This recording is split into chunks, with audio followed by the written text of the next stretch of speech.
খুবই গুরুত্বপূর্ণ প্রশ্ন। জিলহজের নতুন চালু এবং জিলহজ মাস শুরু হবে। জিলহজ মাসের প্রথম দশক হলো ইবাদতের দ্বিতীয় বৃহত্তর মৌসুম। ইবাদতের সবচেয়ে বড় মৌসুম বা সিজন হলো রমজান মাস। রমজানের পর ইবাদতের সবচেয়ে বড় মৌসুমটা হলো জিলহজের প্রথম 10টি দিন। এই 10টি দিনে আমল করা আল্লাহর কাছে যে কোনো সময় আমলের চাইতে প্রিয়। নবী সাল্লাল্লাহু আলাইহি ওয়াসাল্লাম বলেছেন, সহিহ বুখারীতে বর্ণিত হয়েছে, মা মিন আইয়ামিন আল আমালুস সালিহ ফিহিন্না আহাব্বু ইলাল্লাহ মিন হাযিহিল আইয়াম। জিলহজের প্রথম দশকে আমল ইবাদত করলে এটা আল্লাহর কাছে যতটা প্রিয় হয়, অন্য কোনো সময় আমল ইবাদত করলে সেটা আল্লাহর কাছে এত প্রিয় হয় না। এই জন্য এই দিনগুলোতে বিশেষভাবে আমাদের আমলের প্রতি মনোযোগ দিতে হবে। স্পেশালি জিকির বেশি বেশি করাটা কোরআন সূরা তওবাতে আল্লাহ নির্দেশ করেছেন। এবং সেই সাথে আইয়ামে তাশরিকের দিনগুলোতে তাকবীর তাশরিক স্পেশালি বিশেষ করে পাঠ করা, আল্লাহু আকবার, আল্লাহু আকবার, লা ইলাহা ইল্লাল্লাহ, আল্লাহু আকবার, আল্লাহু আকবার, আল হামদ, পাঁচ ওয়াক্ত নামাজ একবার করে পাঠ করা সবার জন্য কর্তব্য। এটা আইয়ামে তাশরিকের 9 জিলহজ বাদ ফজর থেকে 13 জিলহজ আসর পর্যন্ত। আর এর বাইরে জিলহজের এই 10 দিন জুড়েই ঘন ঘন বেশি বেশি করে তাকবীর তাশরিক বিশেষ করে পাঠ করা এটা সুন্নাহ। এবং সেই সাথে এই দিনগুলোতে আপনার নফল রোজা রাখা, প্রথম 9টা দিন নফল রোজা রাখার পরেও আপনার বর্ণিত হয়েছে, গুরুত্ব রয়েছে। এবং সবচেয়ে গুরুত্বপূর্ণ আমল হলো কোরবানি করা, হজ করা। এই দিনগুলোতে অনেক ধরনের আমলের কথাই কিন্তু আমাদেরকে বলা হচ্ছে। বেশিরভাগ মানুষই রমজানের আমলের গুরুত্ব জানলেও জিলহজের প্রথম দশকের আমলের গুরুত্ব জানেন। কোরআন কারীমে আল্লাহ তাআলা শপথ করেছেন, ওয়াল ফাজরি ওয়া লায়ালিন আশর ওয়াশ শাফঈ ওয়াল ওয়াতর, ফজরের শপথ এবং 10টি রাতের শপথ, জোড়া বিজোড় রাতগুলোর শপথ। এই আয়াতের ব্যাখ্যায় বিশ্ববিখ্যাত তাফসীরকার ইবনে আব্বাস রাদিয়াল্লাহু তাআলা বলেছেন, এখানে মূলত জিলহজের প্রথম 10টি রাতের কথা আল্লাহ ইঙ্গিত করেছেন, শপথ করেছেন। তার মানে এই 10টি রাতের গুরুত্ব এবং মর্যাদা আল্লাহর কাছে এত বেশি যেগুলো নামে আল্লাহ শপথ করেছেন। তো সেজন্য সেগুলোর উপর আমাদের বিশেষভাবে দায়িত্বশীল হতে হবে। রাফিদুল ইসলাম মুন্না লিখেছেন, কোরবানির 10 দিন আগে নখ কাটা যাবে কিনা? কোরবানির 10 দিন আগে তো নখ কাটতেই পারবেন।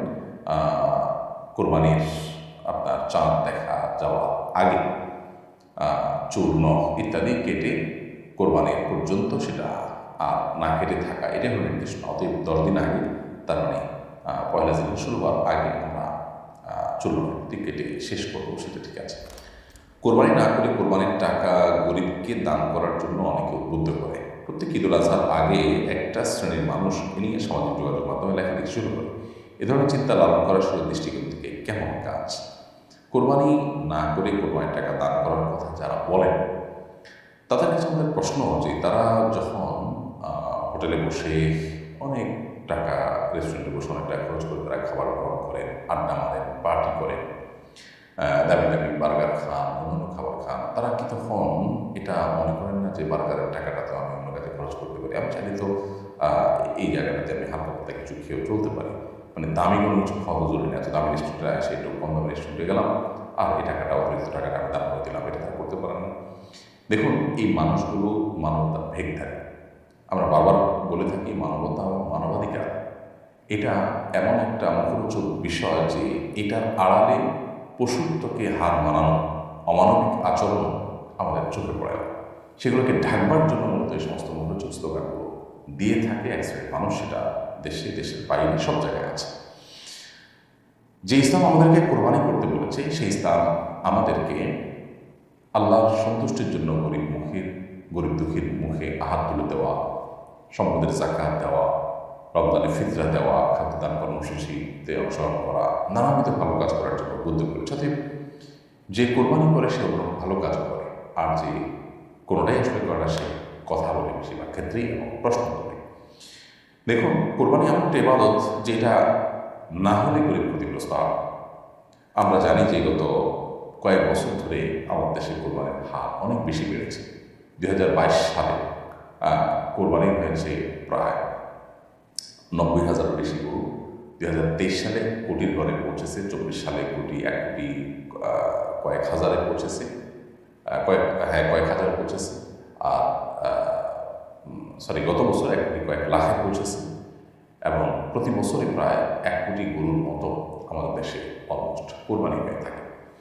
এই যে গরু ছাগল মিলিয়ে 1 কোটির মতো কোরবানি হয়ে থাকে। এই যে কোরবানি হয়ে থাকে, ডয়েচে ভেলের রিপোর্ট বলছে যে 1 লক্ষ কোটি টাকা আদান প্রদান এবং লেনদেন হয়ে থাকে কোরবানির এই মৌসুমে, যেটা জাতীয় অর্থনীতির জন্য বিরাট বড় একটা মাইলফলক এবং অনেক বড় একটা অর্জন এবং অ্যাচিভমেন্ট।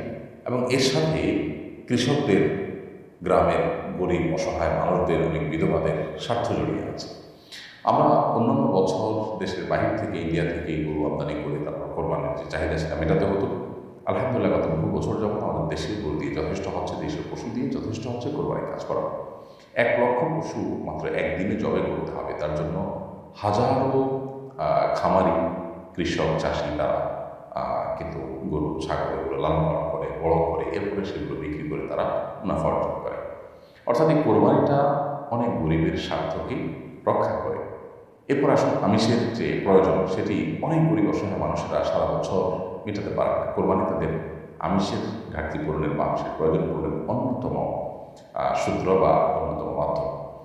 এর বাইরে কোরবানিকে ঘিরে আরও যত রকম ব্যবসা বাণিজ্য হয়ে থাকে, খড়গুঁটো, তারপরে গরুর খাবার, খৈল, ভুসি, তারপরে চাটাই, কামারদের সারা দেশে যে কামার আছে তাদের সবচেয়ে বেশি বিজনেসটা এই কোরবানির মৌসুমে হয়ে থাকে। দাও, ছুরি, বটি, ধামা এগুলো ধার দেওয়া, তৈরি করা ইত্যাদি। এরপরে কাঠের গুঁড়ি তৈরি করে সেটাতে গোস্ত বানানো, কসাইদের ইনকাম, বহুবিধ শ্রেণীর মানুষ, এমনকি আজকাল তরুণরা অনেকে বিভিন্ন এলাকাতে ছোটো ছোটো গরু বিক্রি করা অনলাইন প্ল্যাটফর্ম, অফলাইন প্ল্যাটফর্ম বিভিন্নভাবে তারা তৈরি করে তারা বিজনেস করছে এবং তারাও উদ্যোক্তা হয়ে উঠছে। এটা যদি আরও সামনে আমরা বাড়াতে পারি তাহলে দেশের বাইরে আমরা রপ্তানি করতে পারবো। ইন্ডিয়া, ব্রাজিল, বহু দেশ, অস্ট্রেলিয়া, বহু দেশ তারা কিন্তু প্রচুর পরিমাণ গরুর গোস্ত বাইরে রপ্তানি করে, তারা কিন্তু বহু ছাগলের গোস্ত রপ্তানি করে, দুধ প্রচুর পরিমাণে হয়।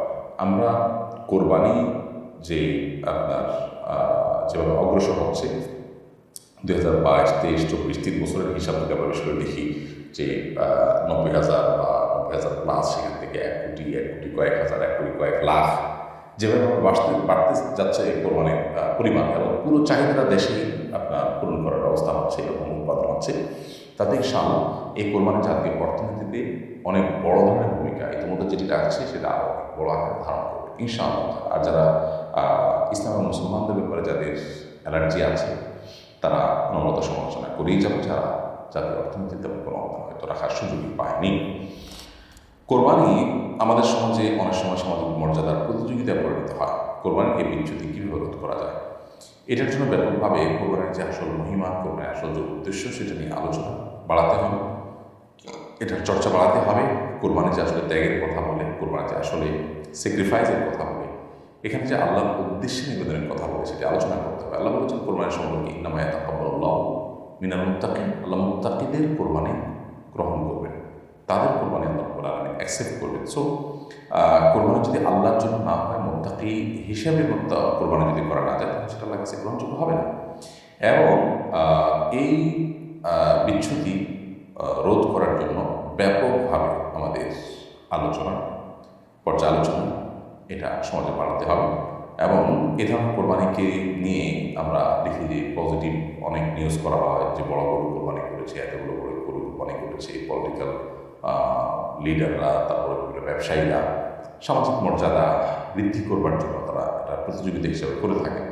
এগুলোর প্রচার প্রসার সমাজের মধ্যে এই অসুস্থ প্রতিযোগিতাকে বাড়িয়ে দেয়।